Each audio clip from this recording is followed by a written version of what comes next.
Boom! Cześć ludzie! What's up people? Hola! Hi. VIGO'S mom and VIGO'S dad here. Welcome to another episode. What do we have today? We are talking about how to raise children in multiple languages. Yes. As you can see, this is a this is a part 2. We already did a video A long time ago. long time ago. It was one of our first ones, but we actually have gotten a lot of requests for us to. Because people hear Vigo speak on some videos, a combination of Polish, English, and Spanish, and many people are interested in how we're approaching it, how we're, teaching him or like raising him in all those languages. This episode, I must say and give all the credit to Vigo's mom. She, the whole episode she designed and prepared because obviously. So if it sucks, Exactly. please criticize me. That's her fault. No, she's the linguist, so she put together all the stuff, and I'm just basically gonna say He doesn't even know, You asked me, like, let's talk about what we've learned. Yeah. What was your thought? Like, did you have like something that you remember when you looking back at the past 3 years with Vigo? Yeah. Was it anything new that you learned? I've learned that it's very clear that he has a language of preference or a language that is the easiest for him to speak. That was not the case before. Before I would speak in Spanish to him, you would speak in Polish, and we noticed that he understood.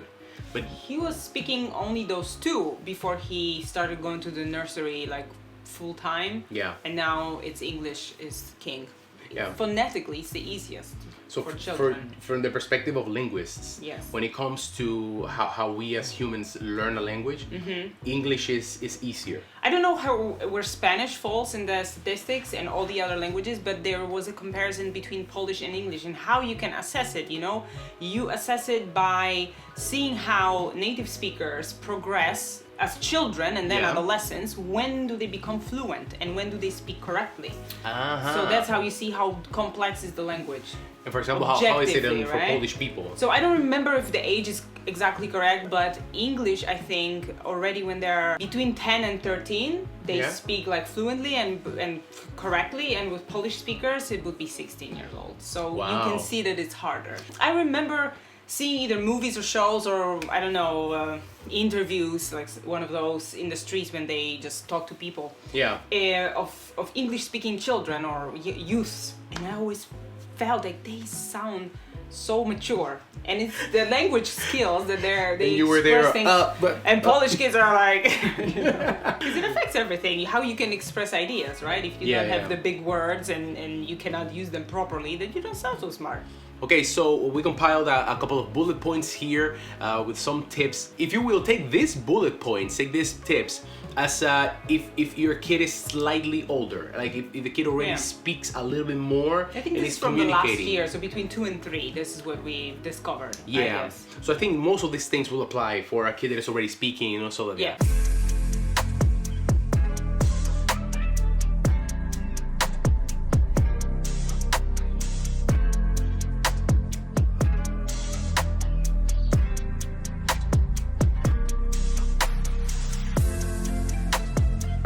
Number 1, talk.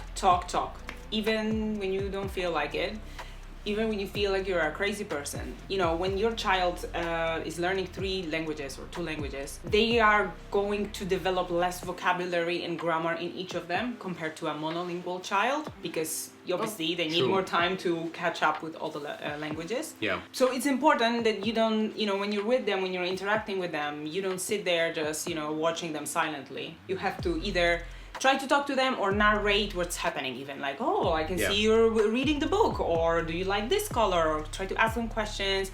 This one was hard for me because I like to go like in words and just observe and like listen. most Polish people. And just, enjoy my silence. But it's important to make an effort and to make sure that whenever you are with them, you build the language that you're supposed to teach them. Yeah, I remember that we mentioned on the first part of this series that you should talk to them like they are adults. Yeah. Which it still holds true, you know what I mean? And even more so than speaking to them like adults, you should just speak all of the time. That's what I think that's what she's referring to. So it is true. Sometimes you are want to do this.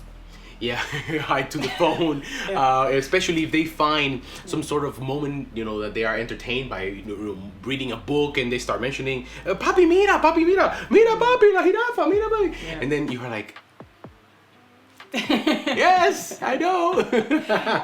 For the 10th time this week. But still, you have to talk and talk and talk. Real talk. So this way, you use the time, you know, productively, and help them build a vocabulary in all the other languages that you're trying, you know, to teach them. True. Number 2 is that you can talk back. So, for example, at this age, they're gonna start building their vocabulary, and they're gonna start communicating with you. They're gonna say, you know, in the park, "Look, Daddy, look, there's some grass. This is some dirt." And it's May I eat it? May I eat it? Yeah, because they're all the time. And not always this is gonna happen in the language that you communicate with your son, right? So many times Vigo talks to me in with a little bit of English or Polish. In that moment, we believe that you should talk back to them, just answer whatever they said, pretend as if they said that in your language, not correct them. You can, of course, tell them, "Oh, that you know how to say so many words. Do you know how to say it in Spanish, for example?"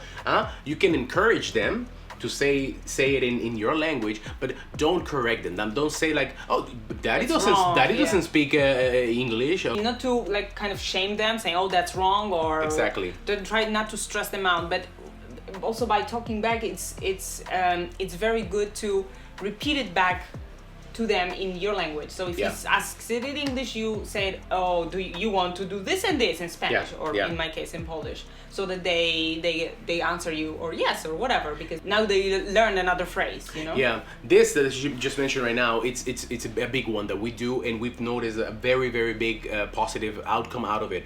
Vigo sometimes comes and says something, whatever in English, let's say, and we say to him, "Oh," and we repeat exactly the same phrase, but in our languages. And then he says it in our language. You know what I mean? Usually, it usually works. Sometimes he corrects me and tries to make me speak English. But then you try to make it fun. You're like, "Oh wow, you know so many languages. I'm so proud of you. You should be proud of yourself." You know, that how comes where exciting you it say, is. that comes when she says, for example, "Remember that mommy speaks Polish," and that's it. You know, that she doesn't shame him because he didn't say it in Polish. But you can ask them, make it like, "Oh, and can you guess how to say it in this language?" And just try to make it fun. So in our first video, we talked about how you cannot teach children languages from cartoons only. Obviously, they need interaction with humans. So you cannot just put your baby in front of a screen with, let's say, a cartoon in Polish, and then all of a sudden they speak Polish. No, that's not how it works. But when they're already older, more than 2 years old or 3 and older, the recommended time where you can they already have some screen time. Some screen time, and they already watch some cartoons and stuff. Then be smart. Like, don't be lazy and just play Bob the Train, Netflix or YouTube, which obviously the most cartoons are in English, and your child, if you live in an English-speaking country, that's when they're gonna know from just, you know, around. Try to look for what they like in your own language. I'm sure you're gonna find. I managed to find them in Polish, the same cartoons. You managed to find them all in Spanish.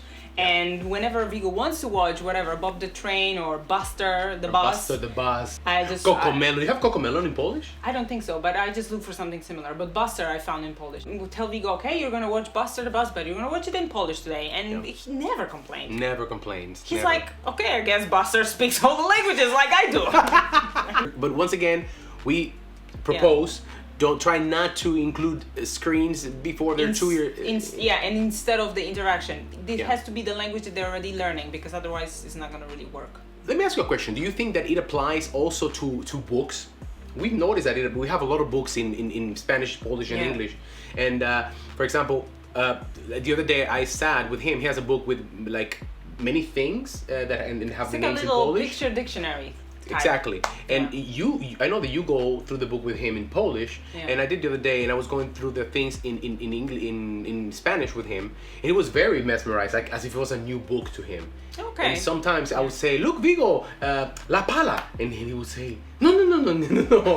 Correcting you. Yeah. Wapata. But I've noticed also that there was a moment where because we have books in different languages for him, and when he was very little, let's say we read some of them in English because they were in English, right? Now I have to just interpret like on the go, because he hears me reading in English and he's like, no, because he knows Yeah. that I don't speak English to him, so Yeah. then I have to just tell the story of whatever good night spaceman in Polish. Yeah, So yeah. then he already kind of associates it with people, which is our next point.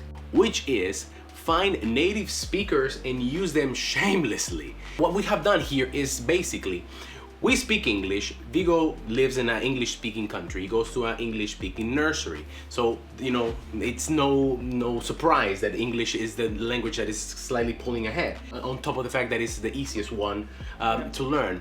So what we've done is that, you know, we have some sitters. We have 2 people in particular that we've hired, which we recommend that you guys have more than 1 sitter, because believe me, sometimes you have to call them and like, can you please come tomorrow? I cannot. Then you go to the other one. But if you have some flexibility, try to see if one of the sitters that you find for your children speaks another language, especially if it speaks one of the languages No, the one that you speak, or your one of your languages. You know, the second another sitter, person, yeah. which we on purpose thought that it would be very good because she's a Spanish speaker. Yeah. So she speaks Spanish to Vigo all the time. Vigo actually enjoys being with her a lot. Yeah. And they're always, you know, playing. And we notice that every time that he spends some time with her, Yeah. his Spanish improves. Yeah. Which is the same with Polish. Yes, we have a friend, a very close friend, Marlena. Hi, she was on one of our episodes, and she actually sometimes stays with Vigo. And why it makes a difference to your child when they have this, you know, other person that speaks those languages to him. He knows and hears that they don't speak English to him ever, or around Yeah. him. Like the Spanish-speaking person comes and we She's only speak speaking Spanish Spanish. to her. Well, with Marlena, I speak mostly Polish to Yeah. her when he's around. So he associates her with Polish, right? Yeah. So then he's not trying to speak English, and he goes into you know, his languages that he's practicing while he's with them. Yeah, you know, and it's actually very interesting because and now, you know, with the pandemic, Vigo hasn't been able to see his grandparents, neither, you know, Polish grandparents or my mom. So we get on camera, but you know, the kids get older, so they get more bored with the camera stuff. Yeah. So her parents, you know, they see a lot of videos of Vigo and he speaks so much English, and they sometimes express that they are like a little bit worried, like, oh my God, when we Yeah. go and hang out with him, Yeah. he's not gonna understand us. And you were telling him, actually not at all. Like when he's with Marlena, he's just going like full chatter in Polish all the time. You Yeah. know what I mean? So yeah, it's okay. Tata, mama, będzie dobrze.